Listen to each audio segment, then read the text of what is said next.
Now join me over here in my favorite part of the studio where we get to sort of show off and showcase equipment from manufacturers that we find to be totally awesome. This is coming to us from our friends at Genus Tech across the pond. All their designs come out of England, but they're sold right here in Miami, Florida. To all of you, to all of our friends, we're happy to ship it if you're not so lucky to live in Miami. It's a very balmy 79 degrees outside this fall. We hope you guys are all warm and comfy and dry. And so, Jenness, they make camera support products more effectively than many other people. So most of my friends tell me, Jesse, I've got a camera, I need a matte box, I need a follow focus, but I want it to be inexpensive. I want to know how much it'll cost. What can you do for me? And a very popular camera that people are shooting on now is the Canon C300. And so, Jenness sent me over this Canon C300 base plate. What's so special about it? Well, if you want to get follow focus, if you want to get a matte box on your camera, you're going to need a rod system. In order to get a rod system, you're going to need a base plate for your camera to hold those rods. This rod system is specifically mated to the Canon C300. One cool thing about it, typically, okay, your tripod plate goes here, right? And typically, you've got to get a long, skinny screwdriver to get through those holes. Well, Jenness has solved that problem with this cool removable camera plate right there. This will come all the way out.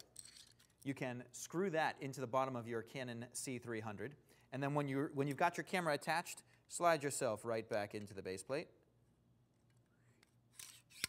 Put the little holder back in place here.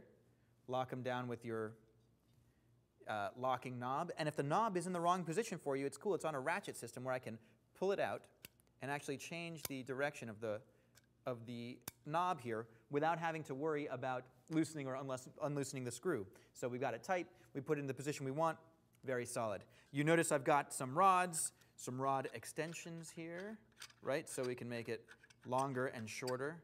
So that'll come into play in a second. So once you've got your camera attached to your base plate, you're going to need a matte box. So base plate is going to cost $378.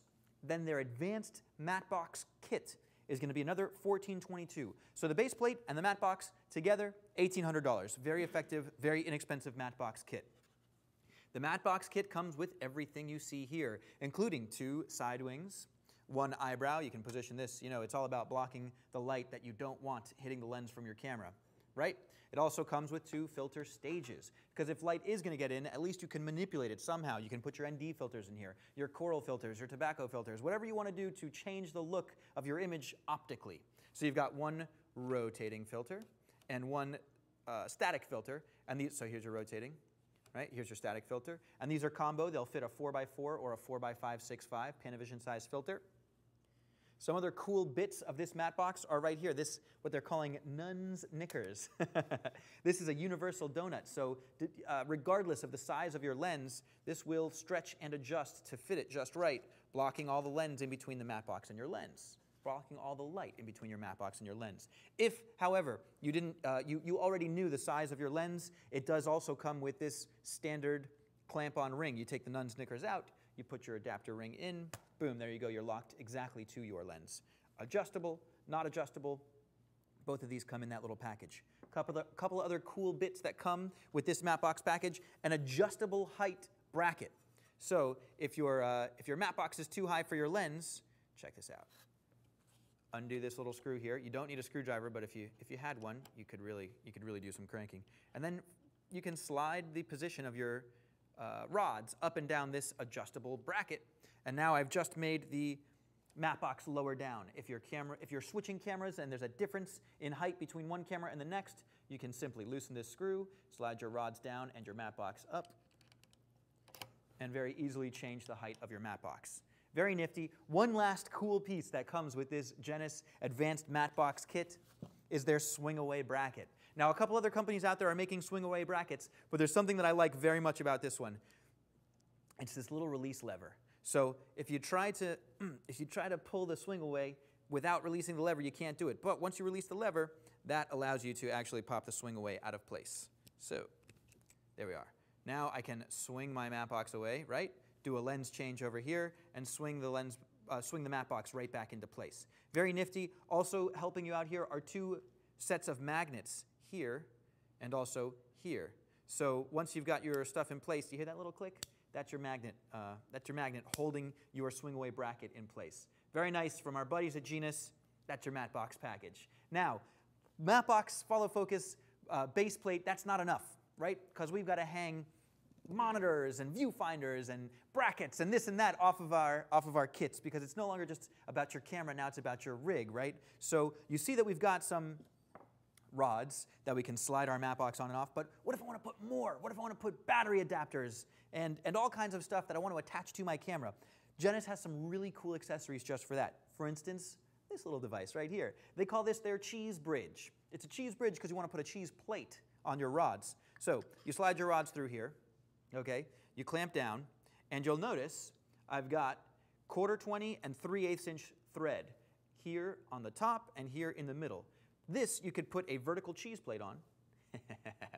You can, once you've got your cheese bridge supported by 2 rods, you can put a vertical cheese plate right here and mate. Most importantly, you're going to put a battery adapter on here. So you put your battery right there vertically.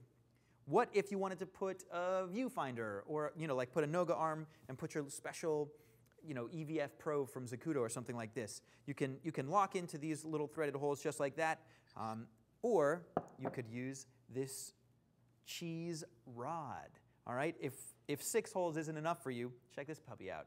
This has something like 30 holes. All right, you got them here, there. You got them on all sides of this little bit.